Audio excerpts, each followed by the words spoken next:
वहीं स्वतंत्रता दिवस के इतिहास में पहली बार लाल किले की प्राचीर से राष्ट्रीय गीत वंदे मातरम का आधिकारिक गायन किया गया। इस साल वंदे मातरम के 150 साल पूरे हो रहे हैं। इसी ऐतिहासिक मौके पर ध्वजारोहण से ठीक पहले पूरे सम्मान के साथ गीत की मूल पंक्तियों का गायन हुआ।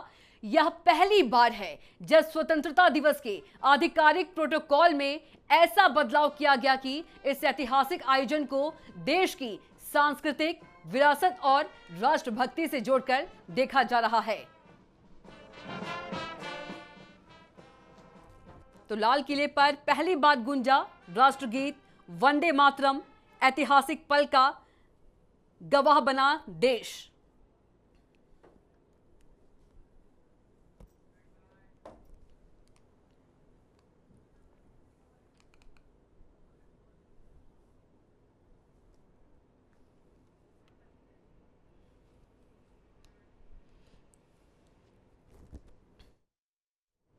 और हमारे साथ फोन लाइन पर घनश्याम चौरसिया जुड़ गए हैं। घनश्याम, आज का दिन ऐतिहासिक है। 80वां स्वतंत्रता दिवस पर लाल किले पर पहली बार गूंजा राष्ट्रगीत वंदे मातरम, ऐतिहासिक पल का गवाह बना देश। देखिए कब निश्चित तौर पे 80वां स्वतंत्रता दिवस इस बार हम लोग बड़े धूमधाम से मना रहे हैं, बड़े गर्व के साथ मना रहे हैं।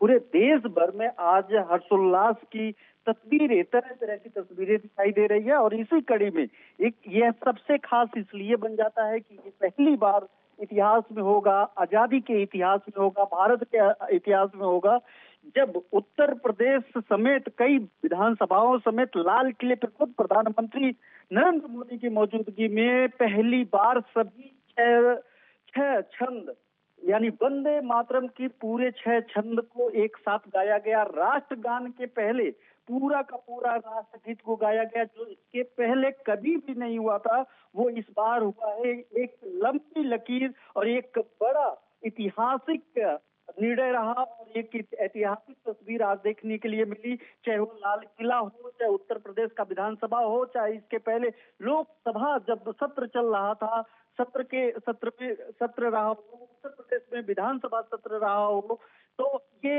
150 साल हुआ है राष्ट्रगीत को। और इस 150 साल में सम्मान के तौर पे राष्ट्रगीत को पूरे देश भर में अब सिर्फ वंदे मातरम की पहले ही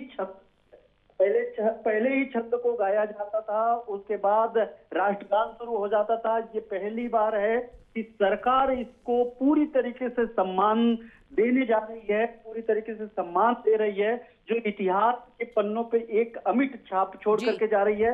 लाल किले में इसको लेकर के खुद प्रधानमंत्री नरेंद्र मोदी ने इसकी विशेषता को बताया।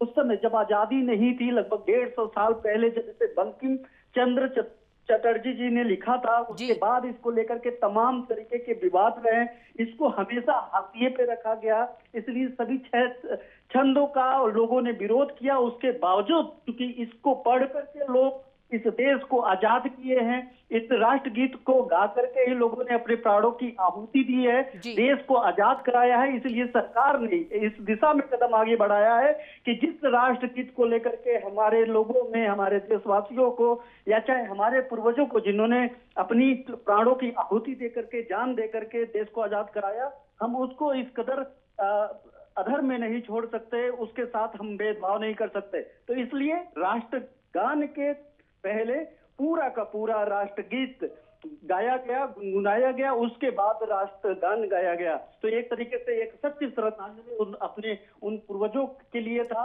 उन फ्रीडम फाइटरों के लिए था, जिन्होंने इस देश को आजाद कराया सरकार के द्वारा। अब इसको आत्मसात भी साफ तौर पर कहा है कि देश की हर संस्था और विद्यालय में वंदे मातरम का सामूहिक गान अनिवार्य रूप से होना चाहिए। बहुत ही आपका धन्यवाद जानकारी के लिए।